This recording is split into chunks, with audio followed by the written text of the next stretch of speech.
Pre-season testing is in full swing, and the Brackley-based team has been making headlines with their latest design choices. From nose configurations to Red Bull-inspired aerodynamics, there's plenty to dissect. Let's dive into the details.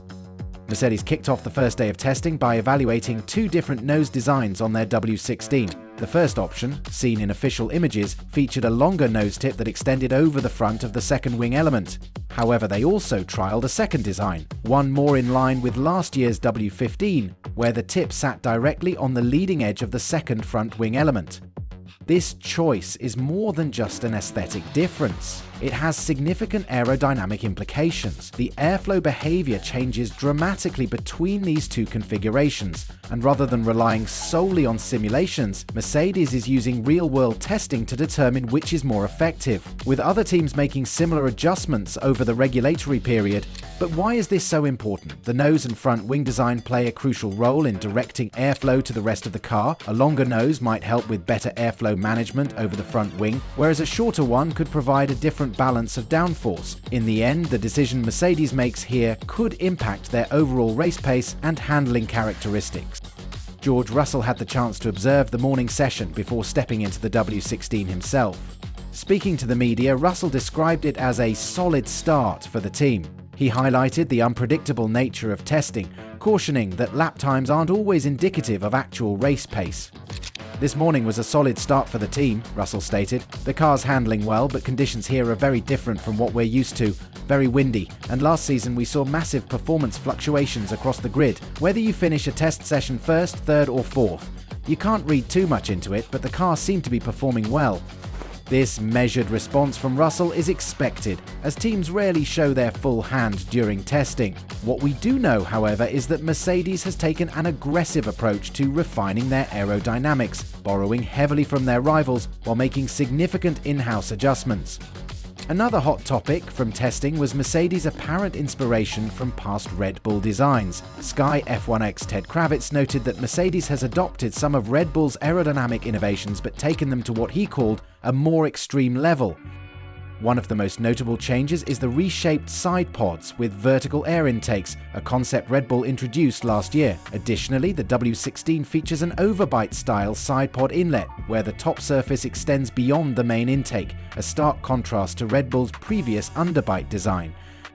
Kravitz even joked that this car might be dubbed the silver, black and grey Red Bull because of these similarities. However, while Mercedes may have borrowed elements, they've also made them their own. Unlike Red Bull and Ferrari, Mercedes has retained its pushrod front suspension, opting to stick with their proven setup. The team also made significant revisions to the floor and rear suspension. The floor is one of the most important components of a modern F1 car, as it dictates how effectively the car generates downforce from the ground effect. If Mercedes has found a breakthrough here, it could put them in strong contention at the front of the grid. So, how does it feel to drive the W16? After his first few laps, Russell remained cautious, avoiding any sweeping conclusions. "There definitely are some first impressions, but I'll keep those to myself for now," Russell said. "There's been so much hard work put into this car, and it's important not to jump to any conclusions. We saw last year that performance fluctuated massively from circuit to circuit, but from what I've felt so far, I'm happy." This careful optimism reflects the long-term approach Mercedes is taking. Although they recovered from a winless 2023 campaign with 4 victories last year, they still finished 4th in the Constructors' Championship behind McLaren, Ferrari and Red Bull. This season their aim is to close that gap. Russell also acknowledged the challenges ahead, with his new teammate Andrea Kimi Antonelli stepping in to replace Lewis Hamilton. The young Italian faces a steep learning curve, but Mercedes is confident in his abilities. Could this new driver pairing give Mercedes the fresh energy they need to get back to winning ways? A day after revealing the W16 in stunning renderings, Mercedes' 2025 Formula One car has hit the track for the first time at the Bahrain International Circuit. This marks the beginning of a new era for the team, following Lewis Hamilton's high-profile switch to Ferrari. This season, it's George Russell and young prodigy Kimi Antonelli leading the charge for Mercedes, and team principal Toto Wolff has made one thing clear: Mercedes is here to challenge for victories more consistently, but will the W16 be up to the task? Russell was the first to take the W16 for a spin in Bahrain just a day before pre-season testing kicks off. The car features a revised nose, a redesigned front wing, a new floor, rear suspension tweaks, and a striking shark fin engine cover, all aimed at addressing the handling struggles of last year's W15.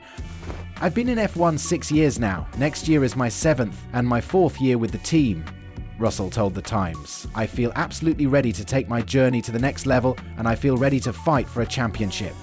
I feel ready to fight against Max, and if we get the opportunity, I'm not going to waste it. I feel I've been ready for 3 years. I was teammates with the greatest driver of all time, and if you're ever finishing ahead of Lewis Hamilton or beating him in a championship, you know that probably in 12 other seasons that would have been enough to win or at least fight for a world championship. I think it's going to be a significant change this year, to be honest, he told the media. Every year we've uncovered a problem, we've solved it, and it's created a new one. And this year we've probably been a lot more disciplined with every change that we've made, have been more thorough than ever in terms of the simulator running, just to ensure we're not going to fall into a new trap. And so far, it's a reasonable step. We've been forward-thinking much more than we have done in the past, and that's quite normal in the world of aero when you're developing in the wind tunnel. But when you're changing characteristics of the car and how it's going to handle and how it's going to feel for us driving it, if you make the front stronger, it's going to take away from the rear. And if you go too far, that's just as much of a problem as if it's in the opposite direction. Technical director James Allison weighed in on the changes, stating, "Big gains in lap time are harder to come by, but we've focused on improving the weaknesses of last year's car, particularly in slow corners and tyre temperature balance. Being the 4th year of these regulations on the chassis side, the cars are in the more mature phase," Allison said. "Big gains in lap time are harder to come by, but we've been concentrating on making improvements in the areas that held us back last year. Our primary focus has been on dialing out the W15's slight reluctance to turn in slow corners, along with the imbalance in tyre temperatures that made the car inconsistent from session to session. We are pleased with our progress over the winter, and we're looking forward to finding out where we stack up against everyone else." With pre-season testing well underway, the real question remains, can Mercedes challenge Red Bull's dominance? Their W16 has taken a bold approach, mixing proven elements with experimental innovations. But, as history has shown, testing performance doesn't always translate to race pace. One thing is certain, this is a crucial year for Mercedes. After falling behind in recent seasons, they're determined to fight back. Will they be contenders from the start, or will it take a few races to unlock their full potential? So, will Mercedes' new design choices pay off? Will the W16 be the car to challenge Red Bull's dominance? Only time will tell, but one thing's for sure, this season is shaping up to be an exciting one. Don't forget to like, subscribe, and hit that notification bell for more F1 updates. Drop your thoughts in the comments below. Do you think Mercedes has nailed their 2025 design, or will they be playing catch-up again? See you in the next one.